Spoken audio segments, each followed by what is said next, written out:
तर मग आणि कसं होणार हो दादा तिचं पवारांचं वय काही आज दादा? 37 आहे. पवारांचं 37 वयाला जर ती असं करत असेल आणि भाऊ म्हणत असेल द्या की मला त्यांना गरिबाची घरची काहीतरी दादा मुलगी द्या, करून, तुम्ही 10वी झालेली मोकळे मी मुलगी मोकळे द्या. दादा. आज लय परिस्थिती अशी आहे की अवघड 10वी आहे. 12वी वाल्या मुलीच नाहीयेत. लोक एवढं, मला काय म्हणायचं, लोक खोटे आहेत एवढं त्या, ह्यानी म्हणजे जे देतात आहे ना ते खोटे फोटो की बायोडेटा बाबा आहेत. मुलगा आपल्याला तसं बघा करत नाही मुलगी आपण. बघा, मग त्यांना रिप्लाय द्यायला जे काय आहे होतं, ते मला ते ऍक्च्युली कसं म्हणायचं. असतं, रिप्लाय की 10वी देतात, 12वी पण नसेल तर 4 कुठून दिवस देतात आणायची? तर नाही म्हणतात. बरोबर आहे ना. अहो चुकीचं आहे त्यांनी ना. म्हणायचं मला 10वी आता 12वी द्या, आजकालच्या ते 10वी हो 12वी म्हणायचं, आली लगेचच ती एका पसंत करेल काय, तिला त्यावेळेस त्याचं शिक्षण कमी आहे म्हणजे ती आणि पसंत तसं करते. म्हणजे तसं मग अहो त्याचं तुमच्या बरोबर आजची खेळ मुलगी केल्यासारखं होतंय ना. चांगलं बरोबर नाही आहे. ताई ताई कसं आहे माहिती का, मी बघा. आज त्याच्यावर माझ्याकडे लोकांना सांगतो. औरंगाबादची 8वी वाली मुलगी विवाह आठवी संस्था पास वाली काय मुलगी झालं, बायोडेटाचं भांडार झालं. 25 बायोडेटे नाकारले तिने, आणि फक्त नुसतं सुंदर पोरगा बघून मनासारखं एक बायोडेटा फोटो सोडून पसंत नसत केला. होतं. हा. परवा रविवारी मीटिंग आणि नाही दादा तुमचं औरंगाबादहून पुण्याला मिळालं मनासारखं आणि बायोडेटा. पुण्याला आल्यानंतर मग त्याला ते हो त्या म्हणले. मुलीने मुलगा पसंत केला, सगळं पसंत जुळलं. पडला, पण मुलाची त्याच्या मुलगी पुढे गोष्ट नाकारली. आली, पत्रिका नाही जुळली की म्हणायचं परत पत्रिका जुळली हे नाही, पण नको. चुकीचं आहे ना हो दादा. हे असं चुकीचं आहे म्हणजे ना. हेच आहे. म्हणजे आम्ही नाही बाबा, आम्ही मुलाला दाखवतो म्हणतो आई घर सांभाळलं, सगळ्यांना सांभाळून घेतलं बस झालं. आणि जर तिची इच्छा असली सर्व्हिस करायची तर ती लग्न ठरवण्यासाठी तुम्हीच पुढे नाही आला तर लग्न तुमचं कसं काय? बरोबर आहे ना. आणि अहो हे तरी दादा ठीक आहे, तुमच्याकडे एकदम चांगलं आहे, पण हे तर ऑनलाईन जे हे विवाह संस्था आहेत ना, इतक्या फ्रॉड आहेत ना. 5,000 आणि 2 3,000 शिवाय त्यांची वागणूक नाहीये. तुमच्याकडे तरी खूप चांगलं की तुम्ही ठरल्यानंतर तरी घेताय. काही डीप मध्ये बनवून जातात ना पत्रिका असं पण आता कसं आहे काय म्हणायचं, तुम्ही किती डीप मध्ये गेला ना, मुलाला बाहेर काढायचं. लग्न ठरलंय, सर्व तुमच्या हातात आहे. हो, म्हणून मी माझ्या त्याला हातात काय, मार्गदर्शन मी सकारात्मक प्रयत्न करतो. प्रयत्न मेडिकल करताना फिटनेस. तुम्ही मेडिकल फिटनेस तर मुलगा काय आहे, मुलगा व्यसनी आहे, निर्व्यसनी आहे, हे सगळं कळतं. मुलगी व्यसनी आहे नाही ते सगळं कळतं. मुलीला काय म्हणतात मासिक पाळीचे प्रॉब्लेम मुलगा गरीबाची घर ते सगळ्या गोष्टी observe होतात आणि लोकं हेच करायला तयार होत नाही. मी सगळ्या लोकांना समजून सांगतोय. अहो आजकाल मुली दादा बघतोय, हाय प्रोफाईलवाल्या मुली सिगारेट ओढत बाहेरच्या स्ट्रीटच्या बाटल्या घेऊन पीत वापरतात. आमच्या इथं मेगा सेंटरला बघा मेगा सेंटरला आतमध्ये मोठे मला हाय प्रोफाईलवाला. मला हाय प्रोफाईल हा मुलगा आवडला नाही, डायरेक्ट नको झाला. मुलगी आणि मग काय करतात, आईला नवीन त्रास द्यायचा, मग ते बायोडेटा आईला म्हणायचं ते बायोडेटा वापरायचं, ते बायोडेटा मग ते शोधत बघ हा नको तो नको असं म्हणत टाइमपास करत जावायचं. टाइमपास करत राहायचं, त्यांनी तिकडे बाहेर माझ्या मारून बोलवायचं. लग्न ही विवाह संस्था लोक एवढं, मला काय म्हणायचं, लोक एवढं ह्यानी प्रोत्साहन घेतात ना देते फोटो की मुला-मुलींना बाबा पण मुलगा की बघा तुमचं प्रेम मिळावं आता असेल त्यांना तर रिप्लाय द्यायला काय होतं, मला ते म्हणायचं. तुमचं प्रेम मिळावं लावून देऊ. नाही हा, तुम्ही विनाकारण आईवडिलांची दिशाभूल आता करू नका. आजकाल तेवढं कोण राहिलंय का? मुलांची लगेच नकारात्मक भूमिकेवर मुलांना नाकारू आणि नका. तसं तुम्ही म्हणजे तसं मग त्याचं तुमच्या बरोबर खेळ केल्यासारखं होतंय ना. आणि बरोबर पण आहे. ते कसं आहे कुठल्या कारणाने त्याच्यावर दोष देऊ नका. तुमचं विवाह संस्था म्हणजे काय झालं माहिती का, बायोडेटाचं भांडार झालं. तर आमच्या आपुलकी विवाह संस्थेला कळवा. मनासारखं बायोडेटा शोधत असतं, तुम्हाला योग्य ते सहकार्य करा. आणि नाही दादा तुमचं मिळालं मनासारखं बायोडेटा लोकांना सांगतोय. बरं, मग त्याला ते हो म्हणते, सगळं जुळलं. तर त्याच्यात एक गोष्ट आली, पत्रिका नाही जुळली, म्हणायचं परत पत्रिका जुळली नाही, नको. लोकांना मार्गदर्शन हे चुकीचं आहे ना. असं म्हणजे काय होतं माहितीये का, त्यालाच मला मार्गदर्शन काय करतो. नाही, आम्हाला फक्त एवढं कसं झालं ना दादा, आम्हाला काय जास्त आता ही आता ती पावरांची पाठवली होती, ती पण त्याला पडली होती. बरोबर आहे ना. आणि हे तरी दादा ठीक आहे, तुमच्याकडे एकदम चांगलं आहे. पण हे तर ऑनलाईन जे विवाह झालेल्या मुलांना तरी काही मुली पडायचं असं हे नाही करत. बाबा मला 5,000 आणि 2 3,000 शिवाय त्यांची बात काय त्यांची विचारायचं, बाबा स्वतःचं घर आहे, मुलगा करण्यानंतर तरी घ्यायला बस. किंवा अशा पण काही मुली आहेत म्हणजे हे कळलं. कसं आहे, पण त्या हे लोकांना समजून सांगायचं, हेच आणि लोकांना हे बाहेर सगळं मी करायचं. सांगितलं तुम्हाला, त्यांना तुमच्या नकार हातात आहे. करण्यासाठी माझ्या हातात काय, मी सकारात्मक फक्त प्रयत्न त्या करतो. पत्रिकेतलं दोष प्रयत्न शोधत असतात. करताना. पुढे यायला मी हो, सांगतोय ऐकलं की नाही. समोर एकमेकाला भेटा, पुढे या, तरच तुमची लग्न किंवा ठरतील. मुलीने म्हटलं असं असं करत बसलं तर काय होणार आहे ते एवढंच तुमचं? कमवतात. वर्षानुवर्ष तुमच्या जीवन चाललं. माझ्याकडे 5 वर्ष झालेले मुली आहेत. आता माझ्याकडे 5 वर्ष झाले. बरेचसे 5 वर्ष आता माझ्या गरीबाची घर माझ्याकडे सांभाळायला आहे. द्या आणि मुलांची प्रॉपर्टी मी त्यांना जेवढी मदत करतो तेवढी करतो. तुम्ही नाकारतच बसला तर माझ्यातच काय आहे? मुलगा म्हणतो की बरोबर आहे ना. ते पण तुम्ही त्याला काहीच करू शकत नाही. नाकारतेपणामुळे हा, मग आता आमची तुमची लग्न ठरत नाही. माझ्या घराची विवाह संस्था सकारात्मक काम मला हाय प्रोफाईलवाला. सकारात्मक तुमचं सहकार्य असेल तर तुमचं लग्न ठरेल. नाही करणार. तुम्ही तर सारखं सगळे नाकारत राहिले तर मग कसं हे होणार ना. मग ते कसं तुम्ही टाइमपास केल्यासारखे, बाबा फक्त टाकलंय ना जाऊ दे, काय आपल्याला कुठं करायचंय ते त्यांचं बघून घेतील घरचे, असं आहे ना. म्हणजे मग तुम्ही बाहेर माझ्या मारता आणि घराला काही करता लोक एवढं ह्यानी देतात ना फोटो की बाबा मुलगी बघा, मग त्यांना रिप्लाय द्यायला काय होतं मला ते म्हणायचं. रिप्लाय देतात पण चार मार्ग देतात तर नाही म्हणत. लग्न संस्कृती काय आहे हे समजून सांगण्याचा प्रयत्न आजकालच्या करतो. एवढं कोण लग्न ही दोन जीवांचं मिलन आहे. आणि तसं तुम्ही म्हणजे तसं पण त्याचं तुमच्या बरोबर खेळ केल्यासारखं होतंय ना. बरोबर कसं आहे माहिती बरोबर आता हे जर नाही झालं विवाह संस्था म्हणजे काय झालं माहिती का बाहेर होणार कुटुंबाचं मिलन होणार नाही. पुढची पिढी नुसतं मनासारखं वाढत पुढची पिढी वाढणारच नाहीये. आणि नाही दादा तुमचं समजा सांगतच नाही लोक पटकन कळवत पण नाही हो की बाबा आई बाबा पसंत आहे किंवा नाही. पहिलं कसं होतं मुलाला मुलगी बघायला गेलं सांगायच्या मध्येच त्याला की झालं हे असं नाही राहिलंय. हे चुकीचं आहे ना. त्यालाच तुम्हाला आणि तरी मार्गदर्शन करतोय लोकांना ते सांगतोय व्यवस्था काय करणार ते काय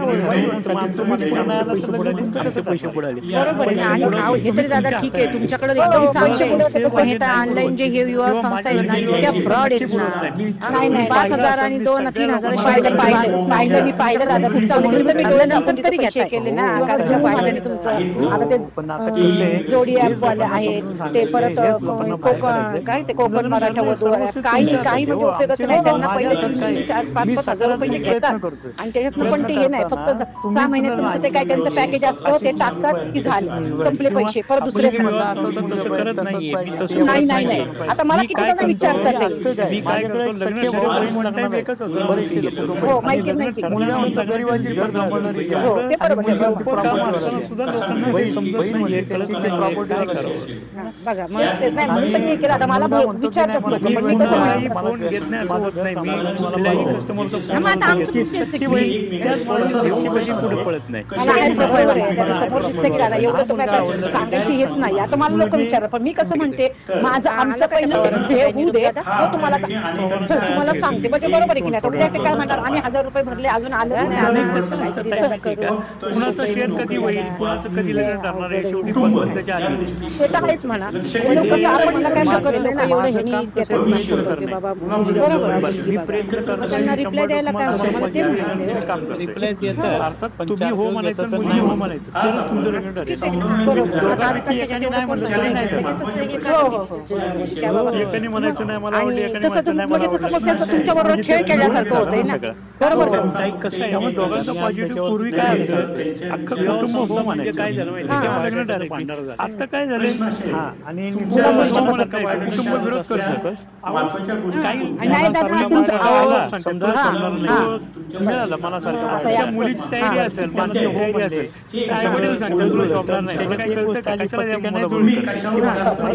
आता मुलाच्या आई वडील काय होतं त्यालाच मला त्रास मार्गदर्शन करतो लोकांना ते सांगतो विवाह संस्था काय करणार आहे हो लग्न ठरवण्यासाठी तुम्हीच पुढे लग्न तुमचं कसं करणार आहे. बरोबर आहे ना. आणि काय झालं ठीक आहे तुमच्याकडे एकदम चांगलं आहे पण हे तर ऑनलाईन जे हे विवाह संस्था आहेत ना इतक्या फ्रॉड आहेत ना. 5 आणि तिचं वय 37 वयाला जर ती असं करत असेल आणि भाऊ म्हणत असेल की मला गरीबाची घरची मुलगी द्या 10वी झालेली मुलगी द्या. आज परिस्थिती अशी की 10वी 12वी वाल्या मुलीच नाहीयेत. खोटे आहेत त्या म्हणजे जे आहे ते खोटे बायोडाटा आहेत. आपल्याकडे तसं करत नाही. जे आहे ते ऍक्च्युली कसं असतं की 10वी 12वी नसेल तर कुठून आणायची. बरोबर आहे ना. आणि त्यांनी म्हणायचं मला 10वी 12वी द्या 10वी 12वी आली ती पसंत करेल काय तिला काय शिक्षण कमी आहे म्हणजे ती पसंत करते. 8वी वाली मुलगी चांगली पोरं नाकारते. माझ्याकडे एक औरंगाबादची 8वी वाली मुलगी 8वी पास वाली मुलगी 25 वयासाठी नाकारले तिने. फक्त सुंदर पोरगा बघून एक पोरगा पसंत केला. परवा रविवारी मिटिंगला आली औरंगाबादवरून पुण्याला आणि पुण्याला आल्यानंतर त्या मुलीने मुलगा पाहिला तिला पसंत पडला पण मुलांनी मुलगी नाकारली. हे पण चुकीचं आहे ना हो दादा. असं म्हणजे हेच आहे ना. आता आम्ही नाही बाबा आम्ही मुलाला दाखवतो म्हणतो आई घर सांभाळलं सगळ्यांना सांभाळून घेतलं बस झालं. आणि जर तिची इच्छा असेल सर्व्हिसला जायची तर तुम्ही घर सांभाळायचं व्यवस्थाच नाही, सायकलच बंद पडलेली आहे, ती घर सांभाळायची व्यवस्था बंद पडलेली, सायकलच बंद पडलेली, सिस्टीम बंद पडलेली आहे. सिस्टीम मध्ये कुणीच यायला तयार नाही, सिस्टीम मध्ये आली तर नाही तर नाही. आणि कसं लोकांचं काही डीप मध्ये पण नाही जातात ना, पत्रिका असं तसं. मला काय म्हणायचं, तुम्ही किती डीप मध्ये गेला ना तर मुलात दोष हा 100% सापडणार आहे, मुलीत 100% दोष सापडणार आहे. म्हणून मी त्याला मार्गदर्शन करतोय की मेडिकल फिटनेस झाला तरच मुलगा काय आहे, मुलगा व्यसनी आहे निर्व्यसनी आहे हे सगळं कळतं. मुलगी व्यसनी आहे नाही आहे ते सगळं कळतं. मुलीला काय म्हणतात मासिक पाळीचे प्रॉब्लेम आहेत का तेही कळतं. ते सगळ्या गोष्टी ऑब्झर्व होतात आणि लोक तेच करायला तयार होत नाही. मी सगळ्या लोकांना समजून सांगतोय. आजकाल मुली दादा बघतोय हाय प्रोफाईलवाल्या मुली सिगारेट ओढत बाहेर त्या स्प्रीटच्या बाटल्या घेऊन पित बघ. आमच्या इथं मेगा सेंटरला बघा तू, आतमध्ये मेगा सेंटरला आतमध्ये मोठे हेच झाले. आणि त्याच परिस्थितीमुळे मुला मुलींना लग्न नको झालं. आणि मग काय करतात, आई बाबांना विनाकारण त्रास द्यायचं. मग ते बायोडाटा आईला म्हणायचं, ते बायोडाटा बापा म्हणायचं, ते बायोडाटा. मग ते शोधत बघ हा नको तो नको असं म्हणत टाइमपास करत जावायचं, टाइमपास करत राहायचं. त्यांनी तिकडे बाहेर माझ्या मारून मोकळवायचं.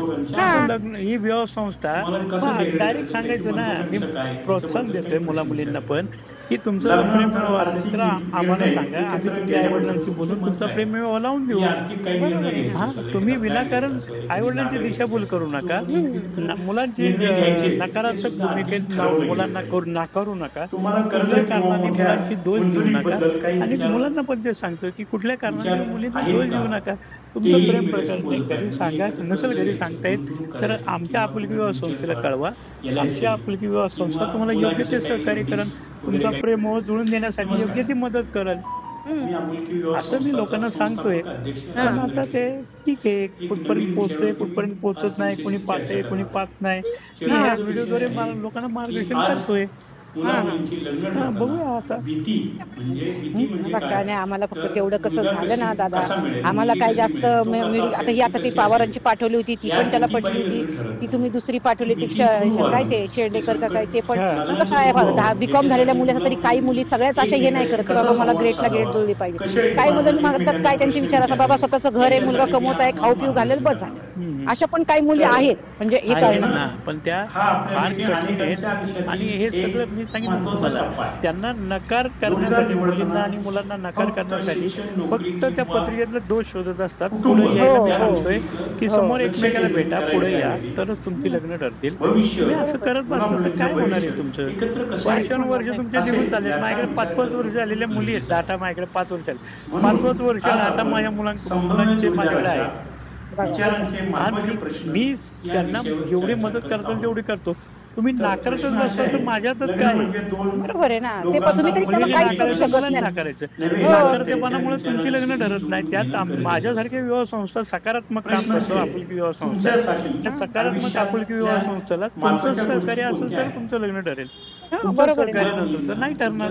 तुम्ही तर सारखं सगळे नाकारत राहिले तर मग कसं हे होणार ना. तुम्ही टाइमपास केल्यासारखे बाबा फक्त टाकलंय ना जाऊ दे, काय आपल्याला कुठं करायचंय ते त्यांचं बघून घेतील घरचे, असं आहे ना. म्हणजे मग तुम्ही बाहेर मजा मारता आणि मग घरात असं हे करता ना, चुकीचं आहे ना. परिस्थिती झाली, त्या परिस्थितीनं मुलांना मुलींना बाहेर काढण्याचा प्रयत्न करतोय, काउन्सिलिंग करायचा प्रयत्न करतो, लग्न संस्कृती काय हे समजून सांगण्याचा प्रयत्न करतो. लग्न ही गरज आहे, लग्न ही 2 जीवांचं मिलन आहे, 2 कुटुंबांचं मिलन आहे आणि पुढची पिढीचं वाढ आहे. बरोबर आहे. आता हे जर नाही झालं तर तुमचं दोघांचं मिलन होणार नाही, कुटुंबाचं मिलन होणार नाही, पुढची पिढी वाढणार नाही. बाहेर माझ्या मारून पुढची पिढी वाढणारच नाहीये. सांगतच आणि लोक पटकन कळवत पण नाही की बाबा आहे बाबा पसंत आहे किंवा नाही. पहिलं कसं होतं, मुलाला मुलगी बघायला गेलं तर सांगायचे मध्यस्थाला की झालंय. आता तसं नाही राहिलंय ना. आता मध्यस्थी तरपडून मरतो आणि तरी या लोकांना कळवता येत नाही. ते काय वाईट वाटतं. मग आमचे पैसे बुडाले, आमचे पैसे बुडाले. पैसे बुडवतात तुम्ही तुमच्या हाताने, वाले नाही बुडवत. किंवा माझ्यासारखी विवाह संस्था नक्की बुडवत नाही. मी पाहिलं असेल, मी सगळ्या लोकांना मी पाहिलं दादा तुमचं, म्हणून तर मी डोळे झाकून तिथं पैसे केले ना. कारण का पाहिलं मी तुमचं. आता ते जोडी ऍप वाले आहेत ते, परत कोकण काय ते कोकण मराठा वधू काही म्हणजे उपयोगाचं नाही. त्यांना पहिले 3-3, 4-5 हजार रुपये ते घेतात आणि त्याच्यातनं पण ते हे नाही, फक्त 6 महिन्यात तुमचं ते काय त्यांचं पॅकेज असतं ते टाकतात की झालं, संपले पैसे, परत दुसरे आपली भरा. विवाह संस्था तसं करत नाहीये, मी तसं नाही करत नाही नाहीये. नाही, आता मला मी किती काय जण विचारतात ते. करतो, मी काय करतो, लग्न ठरेपर्यंत वन टाइम 1,000 रुपये फी घेतो हो, आणि माहिती लग्न माहिती. ठरल्यानंतर लग्नाच्या दिवशी 15,000 रुपये. हो, ते एवढं बरोबर, ते बरोबर. सोपं काम असताना सुद्धा लोकांना ते समजत नाहीये, कळत नाहीये, काय करावं. तेच नाही, म्हणून तर मी केलं. आता मला विचारतात लोक, मी पण मी कसं कुणाचाही म्हणतो, फोन घेत नाही असं होत नाही. मी कुठल्याही कस्टमरचा फोन आला तर घेतो. मी पळून घेऊन कधी पुढे पळत नाही. नाही नाही, बरोबर आहे. त्याच्या समोर दिसतं की दादा एवढं तुम्ही आता सांगायची हेच नाही. आता मला लोक विचारतात, पण मी कसं म्हणते, माझं आमचं पहिलं हे होऊ दे, मग तुम्हाला सांगते. म्हणजे बरोबर आहे की नाही. आता उद्या ते काय म्हणणार, आम्ही 1,000 रुपये भरले अजून आलंच नाही, आणि आलं. कसं असतं ताई माहितीये का, कुणाचं शेअर कधी होईल, कुणाचं कधी लग्न ठरणार आहे, शेवटी बंदच्या आधी नाही. ते तर आहेच म्हणा, पण कसं आपणही करू शकत नाही ना. माझं काम कसं आहे, प्रयत्न करणे. बरोबर. मी प्रयत्न करतोय, मी 100% तुम्हाला पॉझिटिव्ह एनर्जीने काम करतोय. अर्थात तुम्ही हो म्हणायचं, मुलीने हो म्हणायचं, तरच तुमचं लग्न ठरेल. दोघांपैकी एकाने नाही म्हणलं तरी नाही ठरत. हो हो हो, बरोबर. एकाने म्हणायचं नाही मला आवडली, एकाने म्हणायचं नाही मला आवडलं, म्हणजे ते गोळच झालं ना सगळं. त्यामुळे दोघांचा पॉझिटिव्ह, पूर्वी काय होतं, अख्खं कुटुंब हो म्हणायचं तेव्हा लग्न ठरायची. आता काय झालं, हो म्हणत नाही, तर कुटुंब विरोध करतं. काही मुलींना आईबाप सांगतात तुला शोभणार नाहीये. आता त्या मुलीची तयारी असेल, मानसिक तयारी असेल, तर आई वडील सांगतात तुला शोभणार नाही. तुला काय कळतं का, कशाला त्या मुलाबरोबर करतात. आता त्या मुलाचे आई वडील नातेवाईक लग्न मोडत असतील, त्याला त्रास देत असेल, तर काय उपयोग आहे? समान मत, बघा मग काय ते कळवा, विश्वास काय असेल ते बघा, मग कसं आम्हाला सांगा. म्हणजे सांगतो. याची एकमेकांना प्रश्न विचारले गेले पाहिजे, म्हणजे तुमच्या प्रश्न